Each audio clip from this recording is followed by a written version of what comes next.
Hello girls, BA final year. हम पढ़ रहे हैं हमारा पोएम पार्ट। आई थिंक आपको सारी पोएम्स अच्छे से समझ आ रही होंगी। एंड मैं आप लोगों को बता दूं, जो गर्ल्स कॉलेज नहीं आ रही हैं उनको भी, कि आप मेरे से डिस्कस करिए, जो भी प्रॉब्लम है उनको सॉल्व आउट करिए, क्योंकि बाद में एक साथ सब कुछ मिक्स हो जाएगा तो आप नहीं कर पाओगे।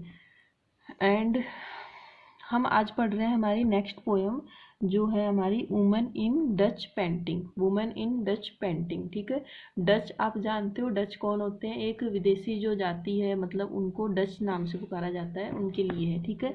तो इसकी जो पोएट हैं वो है यूनिस डिसूजा, ठीक है। ई इसमें साइलेंस है।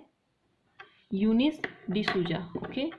यूनिस डिसूजा इनकी पोएट है, ठीक है, जिनका बर्थ हुआ था 1940 में, ठीक है। एंड इनकी डेथ हो गई अभी रिसेंटली, इनकी डेथ हुई है 2017 में, 2017 में इनकी अभी डेथ हुई। तो आज हम पोएट्स के बारे में इंट्रोडक्शन पढ़ेंगे, ठीक है। मैं आपको बता दूं कि ये जो है इंग्लिश लैंग्वेज पोएट है, जो इंडियन है। और ये इनका जन्म जो हुआ था गोवा में, पुणे, जो पुणे का नाम आपने सुना होगा, पुणे में इनका जन्म हुआ था। और ये ज़्यादातर इन्होंने अपनी जो लाइफ है उन्होंने अपनी गोवा में निकाली थी। तो इन्होंने अपनी पोएम के अंदर ज़्यादातर चीज़ें जो है गोवा से रिलेटेड है, ठीक है। पोएम्स का ज़्यादा जो इन्होंने इफेक्ट दिखाया है वो गोवा से है, और गोवा की लैंग्वेज दिखाई गई है, गोवा की भाषा दिखाई गई है पोएम के अंदर, किस तरीके से इन्होंने। तो ये इंग्लिश लैंग्वेज पोएट है, जो इंडियन है लेकिन लिखती ये इंग्लिश लैंग्वेज में थी। तो ये इंग्लिश लैंग्वेज पोएट है। तो आज हम पढ़ रहे हैं इनका introduction to the poetess, okay. Eunice D'Souza was born in Poona. Poona, जिसको आज किस नाम से पुकारा जाता है? पुणे, ओके। इन 1940। कब हुआ था इनका जन्म? पुणे में इनका जन्म हुआ था। जो मेन चीज़ें हैं वो उस पर आप फोकस डाल लेना, वो आप देख लेना। एंड उसके बाद में जब आप नोट्स बना रहे हो तो आप उन्हीं मेन चीज़ों को इसमें लिखेंगे, ठीक है। तो इनका जन्म कब हुआ था? इनका जन्म हुआ था पुणे में 1940, 1940 में, ठीक है। She was educated at Poona and the Sophia College. इनका एजुकेशन जो हुई वो कहाँ पे हुई? पूना के सोफिया कॉलेज में हुई, ठीक है। Educated at Poona and Sophia College, Bombay, जो नाउ मुंबई में, जो अभी किस नाम से पुकारा जाता है? मुंबई। बॉम्बे को अब क्या नाम दे दिया गया है? मुंबई नाम से। पहले बॉम्बे बोलते थे, अब बोलते हैं मुंबई उसको, ठीक है। तो जन्म इनका मैंने आपको बता दिया, पुणे में इनका जन्म हुआ था, और एजुकेशन इनकी बॉम्बे में हुई थी, सोफिया कॉलेज में, ठीक है। बॉम्बे के सोफिया कॉलेज काफ़ी वेल एजुकेटेड कॉलेज है, काफ़ी नामी कॉलेज है, जो अभी भी है। वहाँ पे इनकी स्टडी हुई, ग्रेजुएशन जो भी हुई, ठीक है। She received an MA from मैक्लुटिक यूनिवर्सिटी। मैक्लुटिक यूनिवर्सिटी से उन्होंने एमए की डिग्री हासिल करी है। And Wisconsin in 1963 and a PhD from the University of Bombay in 1988। 1963 के अंदर उन्होंने अपनी एमए की डिग्री करी, और उसके बाद में 1988 में उन्होंने पीएचडी की डिग्री भी जो उन्होंने ली है उसके बाद में, ठीक है। She joined saint Xavier's college. Saint Xavier's college उन्होंने ज्वाइन किया।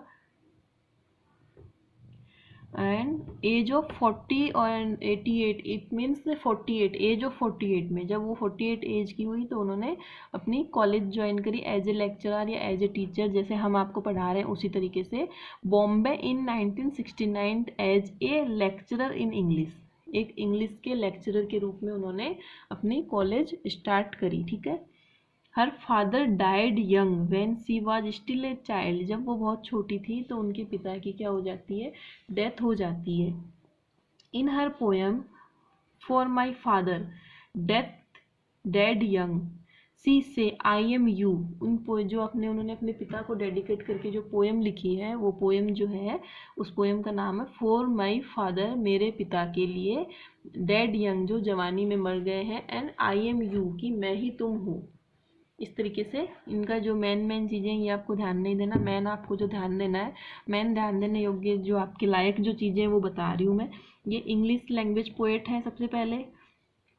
उससे पहले इसका नाम आपको अच्छे से याद रखना है, यूनिस, यूनिस, UNIC, यूनिस डिसूजा, डिसूजा। बर्थ है इनका 1940, पुणे। एजुकेशन है इनकी पूना, प्राइमरी एजुकेशन पूना में हुई है। एंड उसके बाद में सोफिया कॉलेज बॉम्बे, ठीक है, सोफिया कॉलेज के बॉम्बे से हुई है। उन्होंने एमए कहा है मर्क्यूट यूनिवर्सिटी विल्सन, ठीक है, इन 1963 एंड उन्होंने उसके बाद में पीएचडी करी है यूनिवर्सिटी ऑफ बॉम्बे से। उसके बाद में सेंट एक्जाइवर कॉलेज में उन्होंने जॉब करी है as an English lecturer teacher. और ये सब आप छोड़ दो, तो ये इनका हो गया प्राइमरी एजुकेशन एंड बर्थ, ठीक है, प्राइमरी एजुकेशन एंड बर्थ हो गया। हर वर्क्स, अब हम देखते हैं उनके वर्क्स में क्या क्या मेन जो है, ठीक है, पर हम सारे ले रहे हैं, जो मेन है उसको हम अंडरलाइन कर लेंगे, okay. Apart from writing extensively in contemporary Indian culture and literature, उन्होंने जो लिखा है उसके अंदर उन्होंने इंडियन कल्चर को, भारतीय संस्कृति को और लिटरेचर को, साहित्य को ही उन्होंने ज़्यादा उसमें डाला है। She has written four books for children, उन्होंने 4 किताबें लिखी हैं बच्चों के लिए। किसके लिए? बच्चों के लिए उन्होंने 4 किताबें लिखी हैं। She is the co-editor with Adil Jussawalla of statements 1976, ठीक है, तो ये आपको याद रखना नहीं है। को एडिटर भी रही हैं इनके साथ इन्होंने, जो स्टेटमेंट्स जो न्यूज़पेपर आया करता है, अब तो आई थिंक पता नहीं आता है नहीं आता, लेकिन पहले एक न्यूज़पेपर आया करता था द स्टेटमेंट्स, ठीक है, तो उसमें ये को एडिटर भी रही हैं। And anthology of Indian prose in English, और जो इंग्लिश के अंदर जो आप लोग का जो सेकंड पेपर होता है एंथोलॉजी ऑफ इंग्लिश प्रोज, जिसमें अपने स्टोरी वगैरह आती हैं, वो भी वो लिखती थी। हर कलेक्शन ऑफ पोएम्स आर, अब हम देख रहे हैं उनकी पोएम का जो कलेक्शन है। Fix, fix FIX 1979, women in Dutch painting, women in Dutch painting 1988, women in Dutch painting 1988, ठीक है, ये इंपॉर्टेंट है, ये याद रख लेना आप। Fix second, women in Dutch painting जो पोएम है आपकी 1988, okay. And ways of belonging, belonging, ways of belonging, news the selected poems 1990, okay, new and selected poems 1990, which was a poetry book society recommendation. Her poems have been included in several anthologies of women's poetry. उनकी जो poems है वो ज़्यादातर औरतों के ऊपर है। औरतों, हमने पढ़ा है, हमने देखा है कि ज़्यादातर फीमेल्स जो है उन्होंने जो poems लिखी हैं वो फीमेल्स के ऊपर ही लिखी हैं, ठीक है।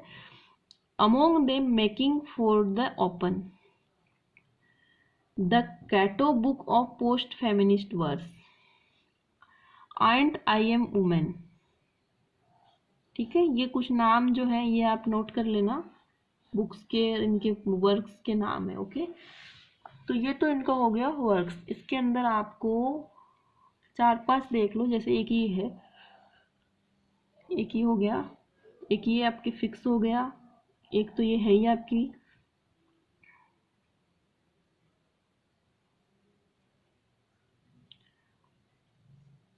ये लिख सकते हो मेकिंग फॉर द ओपन।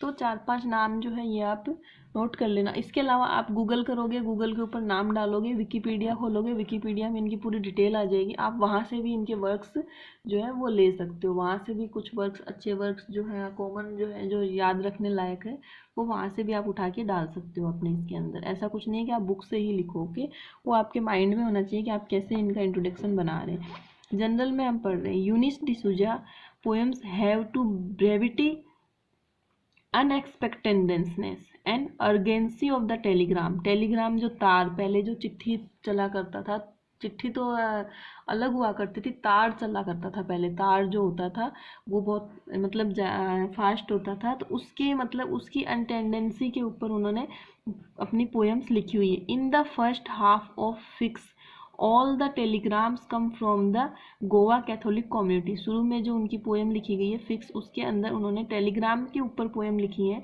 और वो जब गोवा के कैथोलिक कम्युनिटी से आया करती थी, विच सी बिलोंग्स, जहाँ से वो खुद बिलोंग करती थी, जहाँ जिस कम्युनिटी से वो खुद ही बिलोंग किया करती थी। तो ये आपको इतना ध्यान देने लायक नहीं है, फिर भी मैं पढ़ा दे रही हूँ आपको। It is here that we meet perhaps for the first time in Indian poetry individual whose English keep in the flavor of natural idealism without the surrounding बाबू। जैसे कि बाबू हिंदी का वर्ड होता है, पहली बार हमने इंग्लिश पोएम्स के अंदर हिंदी की कहावतें लिखी हुई देखी। आइडलिम्स मीन्स होती हैं जो एक तरीके से कहावतें जो होती हैं, ठीक है, जैसे लाइक बाबू वर्ड मतलब मिक्स करना। Most of our poems are short pieces, उनकी जो कविताएं हैं वो ज़्यादातर क्या है, शॉर्ट पीस में है, छोटे पीस में है, छोटी छोटी पोएम है। जैसे कि अपनी ये खुद पोएम है वो भी बहुत छोटी सी पोएम है, आप देखोगे जब आप बुक के अंदर, मैं दिखा देती हूँ। ये जो पोएम है आपकी, ये वाली पोएम है, ठीक है, ये पोएम है, कितनी छोटी सी है ये पोएम, सिर्फ इतनी सी है और पीछे 2 लाइन और है। Okay, this is the short poem. तो इनकी छोटी छोटी पोएम लिखी है इन्होंने। And again most of our poems are short pieces which present a picture before us. जो उसमें पिक्चर्स दिखाई गई हैं वो उसके अंदर एक इस तरीके की पिक्चर्स उसमें शो की गई है, ठीक है।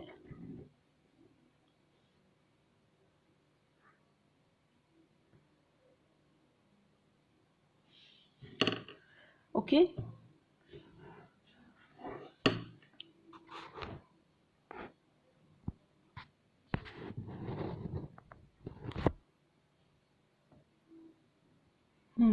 दिखाई दे रहा है आपको, ठीक है।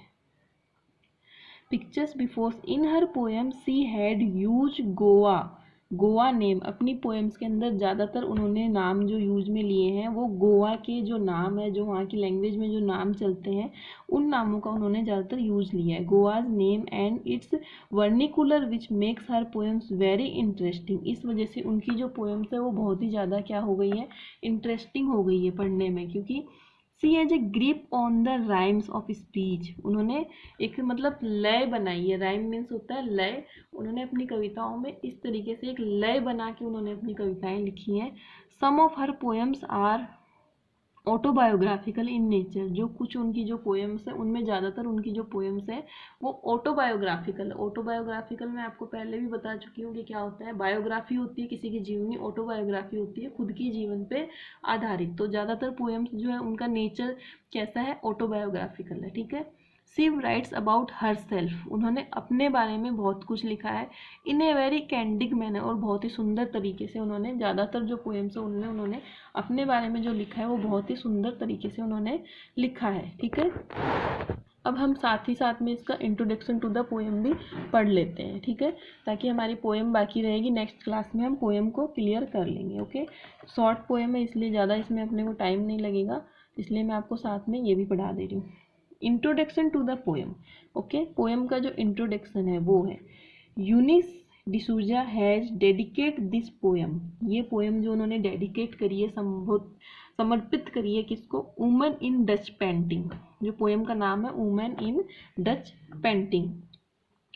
टू हर स्टूडेंट, उनकी स्टूडेंट थी मेलेनिक सिलगार्डो। उनकी खुद की जो एक छात्रा थी उसको इन्होंने ये डेडिकेट करी है, मेलेनिक सिलगार्डो जिसका नाम था। Who is a poetess in her own rights. जो अपने आप में भी एक क्या थी, पोइटेस थी, अपने आप में भी एक कवयित्री थी, वो भी एक पोएट थी, लिखती थी। Melanie Silgardo belong to a party patriarchal Christian family, ठीक है, वो एक पैतृक क्रिश्चियन फैमिली से बिलोंग करती थी।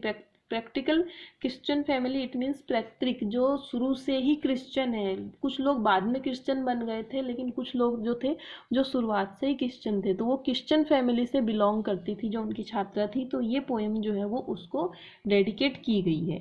सी wrote about women's issue in a harsh and the sharp tone. उन्होंने जो पोएम्स लिखी है उनके अंदर औरतों के जो इशूज है, औरतों की जो तकलीफ़ें हैं और उनके जो हार्श और शार्प टोन है, मतलब बहुत कठोर तरीके से उन्होंने पोएम्स को लिखा है।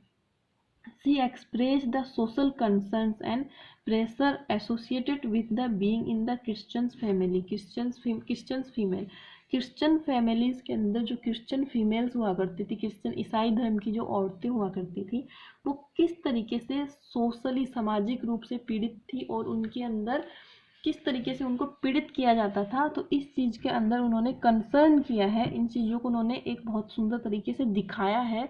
और आगे हम पढ़ रहे हैं सामाजिक कुरीतियों से जो बंधी हुई थी वो महिलाएं, ईसाई महिलाओं से जुड़े हुए सामाजिक मुद्दों को उन्होंने रखा है इन पोएम्स के अंदर, ठीक है। This poem women in Dutch painting was published in A collections of poems with the same title in the year 1988। ये जो पोएम है वुमेन इन डच पेंटिंग जो है वो कब पब्लिश्ड हुई थी, जो इसका जो कलेक्शन है उसका टाइटल भी था सेम ही टाइटल था, वुमेन इन डच पेंटिंग, ठीक है। वुमेन इन डच पेंटिंग के अंदर से ही ये पोएम पब्लिश्ड की गई है और ये पोएम 1988 में पब्लिश्ड हुई थी, ठीक है। Some famous Dutch painters, Dutch जो थे पेंटर्स थे, कुछ फेमस डच पेंटर्स थे जिन्होंने पेंटिंग्स बनाई थी औरतों की पिक्चर। आपने देखा होगा कि कई पेंटिंग्स होती हैं उनके अंदर औरतों की पिक्चरें बनाई जाती है, जैसे कोई दही मथते हुए की पिक्चर होती है, लाइक आपने पेंटिंग देखी होगी किसी में, जैसे कोई औरत गांव में काम कर रही है, इस तरीके की कुछ पिक्चर्स बनाई जाती हैं, कुछ पेंटिंग्स बनाई जाती है। तो ऐसी कुछ पेंटिंग्स बनाई गई थी, तो उनके अंदर जो डच पेंटर्स थे उन्होंने वो पेंटिंग बनाई थी जिनके अंदर जोनन्स वर्मीर ये पेंटर का नाम है, 1632 से 1675। पीटर द हूच ये एक पेंटर का नाम है, एंड रेम्बार्ड ये एक पेंटर का नाम है, 1606 and 1609। Rembrandt was famous of the group photograph of the night watch. इनकी जो वो थी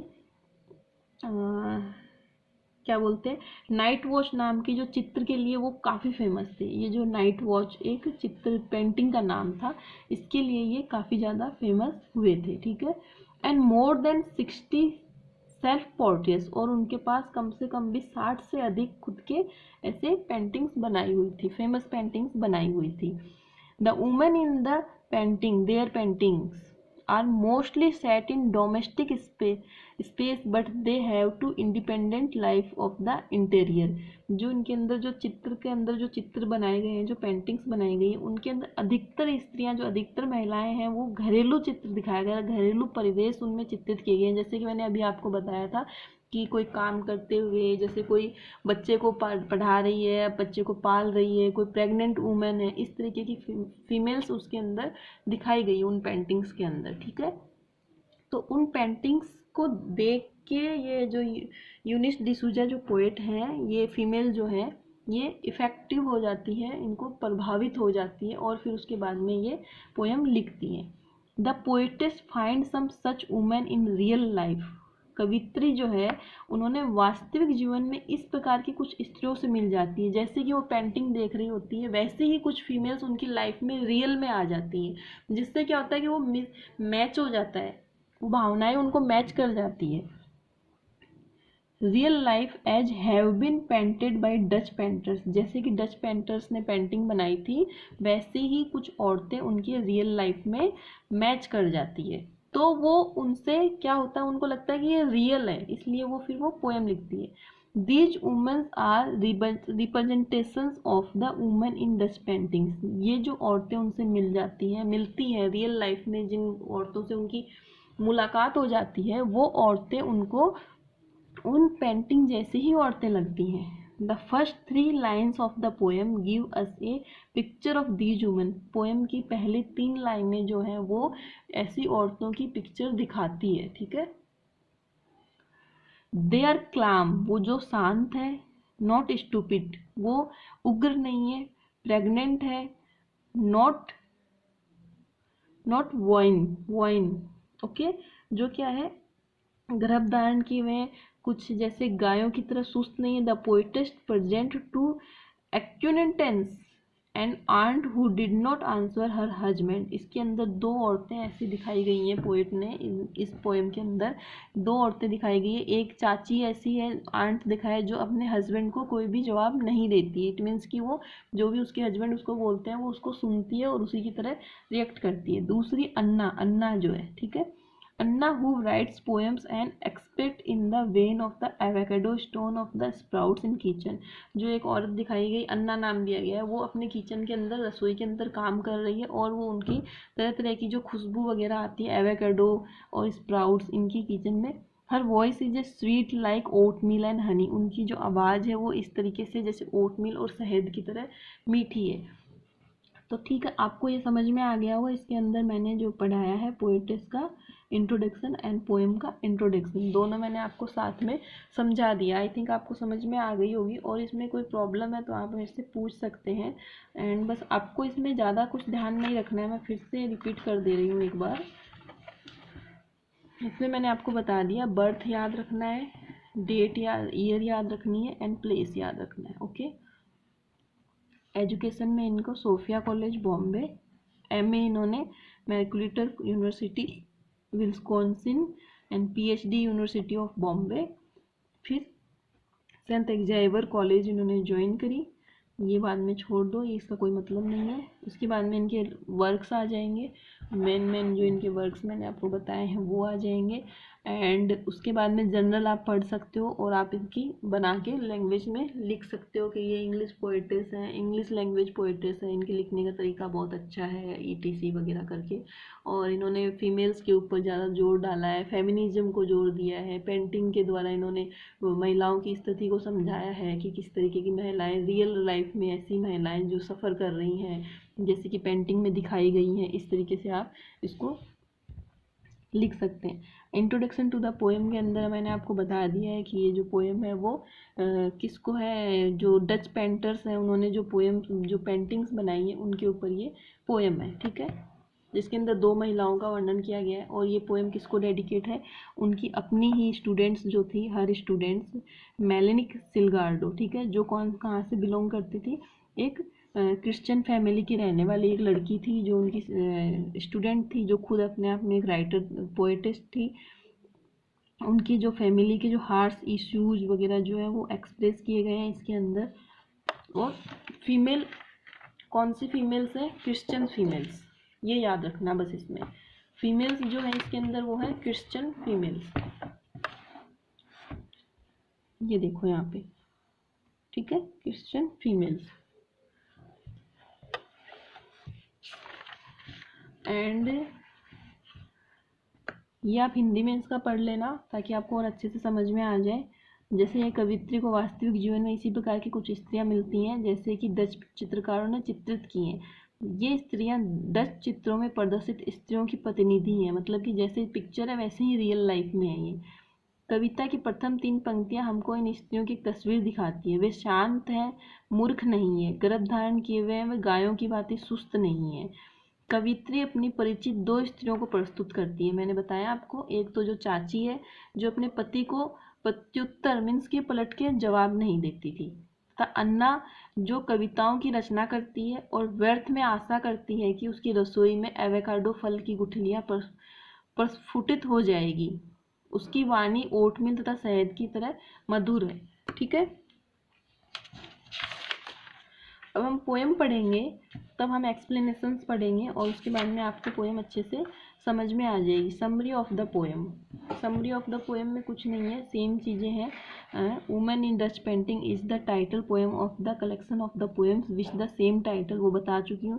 सी dedicate the poem in her students Melanie Silgardo who also in the poetess. In this poem Eunice D'Souza draw a parallel between the women in Dutch painting, वही बातें जो मैंने बताई है, and the real life of women. Painting की वुमेन और real life की women जो है दोनों सेम है। Contact with the poetess, famous Dutch painters like, उनके उनके नाम मैंने बता दिए हैं आपको। This poem is poetess look in a women's in Dutch painting and them moves her vision to similar women, वही बातें हैं।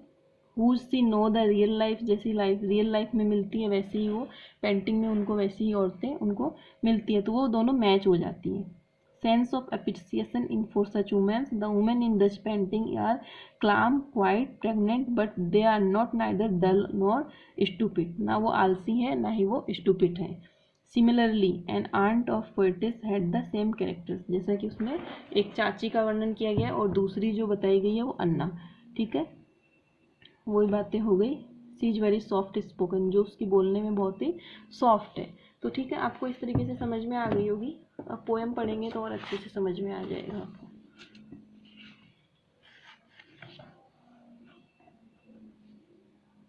Okay, thank you and bye.